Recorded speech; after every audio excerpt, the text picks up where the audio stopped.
The Miami Heat have not lost since February 1st. Would the Bulls be the team to end the streak? Welcome into the NBA Tonight. I am Doug Kazarian alongside Kurt Rambis, a man with 8 NBA championship rings. Let's head out to the United Center. Dwayne Wade back in action, returning from injury. The Bulls, though, without Joakim Noah and, of course, without Derrick Rose. Like I said, it's in God's hands. Every day, I'm just waking up, just trying to be the best player and try to produce every time I step on the court and just try to get better as a player, and who knows when.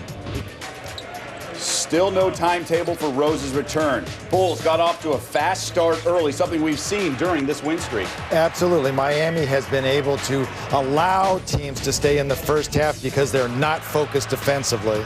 Chicago playing very physical defense, even against LeBron James. Absolutely. In transition, when LeBron's got ahead of steam, that's probably the only way to stop him is to tackle him. You allow him to score inside, that's going to be problematic. But you see Chicago, they were going after LeBron. They were trying to stop the Heat from scoring inside. Taj Gibson dishing it out there. Second quarter, Bulls up 10. Miami in transition, but Nate Robinson picks Wade. And then Nate Robb would get the ball and stick the three. Absolutely. Terrific steal, but lazy defense by Wade getting back on defense. Miami down 9 at the half. We're not worried about, stopping the streak. We're just trying to get the win. They came in here, kicked our butts, and, we're trying to return the favor. Chris Broussard there with Nate Robinson. Second half, Heat come out firing. Well, this is what they've been doing, able to play defense and turn it into offense. In the second half, they ratchet up their defense, and they get teams back on their heels, and then the offense has a difficult time scoring. Anytime Miami can play defense and get out in transition, they're almost impossible to beat. It looked like it would be a carbon copy of what they did against so many teams during this win streak. Come back from second half deficits. They did it 9 times during the win streak, but the Bulls not going away. Absolutely. The Bulls played hard all game long. Jimmy Butler on a nice pass from Lou Alding goes right over the top of Bosch for a highlight play. Miami took its largest lead of 2 points, but Bulls here up 7. Dwayne Wade off the mark, and Chicago racing back, not slowing it up. Chicago plays great defense. That's the hallmark of their team. If they can turn defense into offense, all the better for them. This could have been a flagrant foul. It looked very nasty live, but once you watch the replay, it was not a flagrant foul, and they called it just a common foul. But LeBron James, sick and tired of getting these hard fouls, he goes right after Boozer the next play down. He does draw the flagrant foul because he was intentional in his actions. Mike Breen talked about it during the game and had a playoff atmosphere. Off the miss. What do you call that? That's the Heinrich maneuver, stealing the ball from Chris Bosh. Great hustle play. Again, Kurt trying to find a player, finds Gibson on a lucky pass, and Gibson knocks down the 15-footer. At the end of the shot clock, Bulls go up 9, and then Nate Robinson, no, but Carlos Boozer with the offensive board with 57 seconds to go. Chicago back up a touchdown, and then the steal for the Bulls, and the win streak is over, Kurt. Absolutely nice little finish right there by Nate Robinson. Gets the ball to drop for him and then slaps LeBron in the face to tip it all off. 101-97, 27 games, but the win streak falls 6 games short of the Lakers' all-time mark set in the 1971-72 season of 33 games. LeBron, 32-7, but just 3 assists. The big 3, 26 of 47 from the field, combined for 71 points, but the rest of the Heat, 11 for 30. Lou Alding, 28 points, 7 boards, and 1 interview with Chris Broussard. How much extra incentive did it give you guys to break this streak? No, it was huge. They're coming in, they're playing unbelievable basketball. And we knew it was going to take a lot of effort. We got some guys down. And, we locked in. We knew how good they were. And we know when we are at our best, we could beat anybody. When we lock in like that, we're hard to beat, too. We did this tonight without Joakim, without Derrick, without Rip. But we feel like if we're healthy, we can beat anybody. And tonight we showed, even without 2 of our better players, we can still compete and beat them. So, we're going to go into it with confidence. A long season to go. You never know what's going to happen in the playoffs, but we're just trying to get a higher seed. fourth quarter so key. During their 27-game win streak, the Heat dominated the fourth quarter, outscoring opponents by a combined 152 points. But in the loss to the Bulls, shot just 1 of 8 from downtown and were out-rebounded by 6. Here's LeBron reflecting on the streak. We haven't had a chance to really had a moment to really know what we just did. So we had a moment,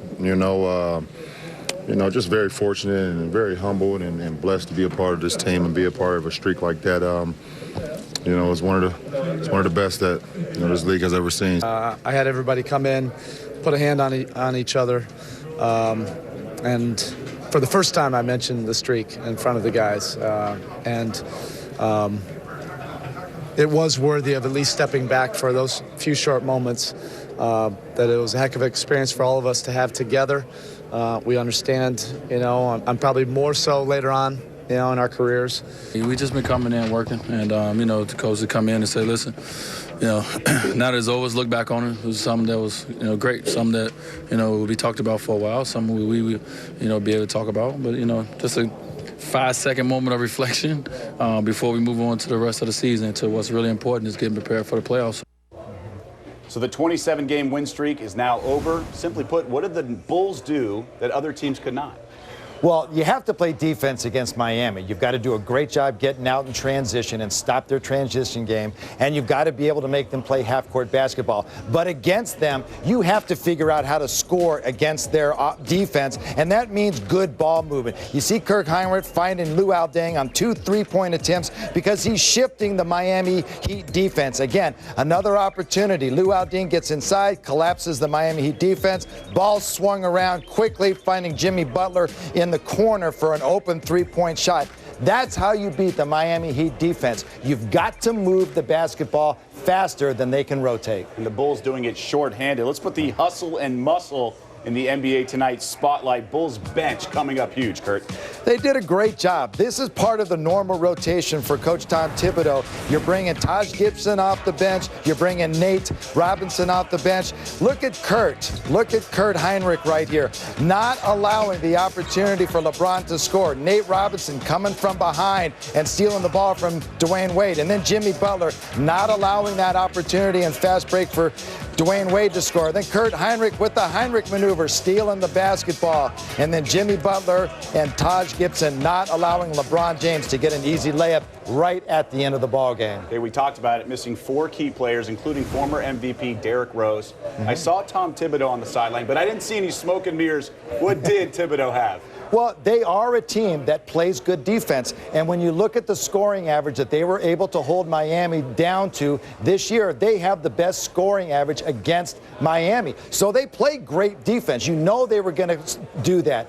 But offensively is where Chicago struggles. They just have not found a way to score baskets well enough to win ball games, but not in this game. They were able to move the basketball against the Miami Heat defense. They got Miami to rotate, to shift their defense. They attacked them inside. Ball movement beat the Miami Heat defense. So they were able to get a lot of easy scoring opportunities. Plus, they crashed the glass against Miami to the tune of getting 22 points off of their offensive boards. And that's another area that Miami is very weak in. Okay, let's talk big picture. The streak is over, but as far as the NBA championship run look to repeat, privately, is Miami sort of happy this streak is over?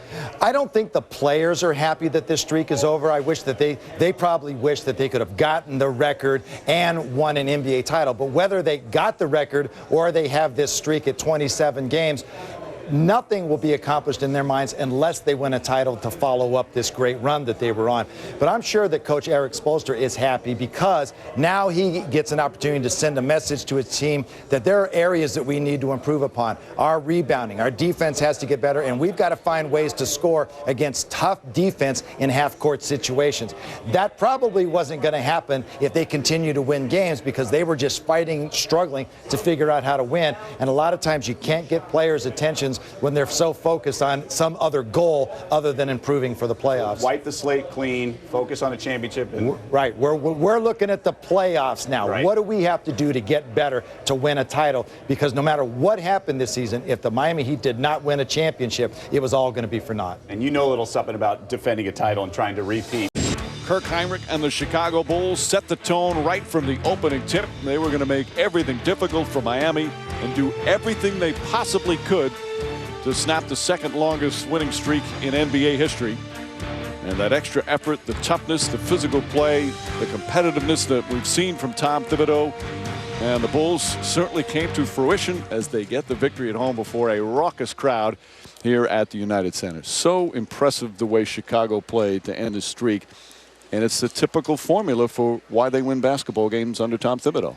Yeah, even undermanned, they came, they competed, they were ferocious, and they did what they're supposed to do, which is defend, rebound, and the one thing they didn't do like they normally do is take care of the ball.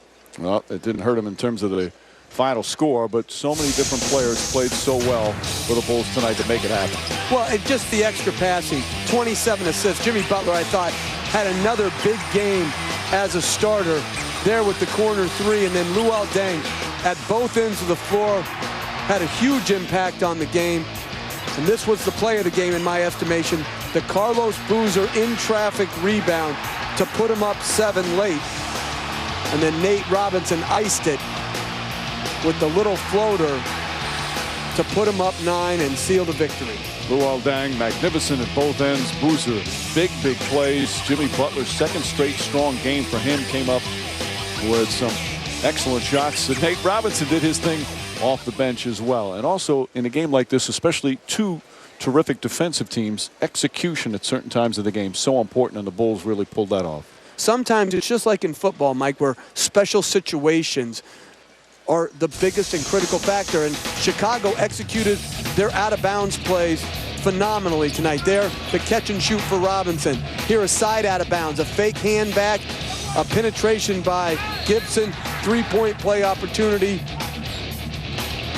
And then for his only bucket of the night, Daquan Cook. And then on the old picket fence play, Luol Deng just cuts in for a nice little layup. Meanwhile, for the Heat, so many things worked. It was an amazing, incredible streak. You know, some nights it just doesn't bounce your way. And the old Lakers can celebrate their record still intact after 41 years.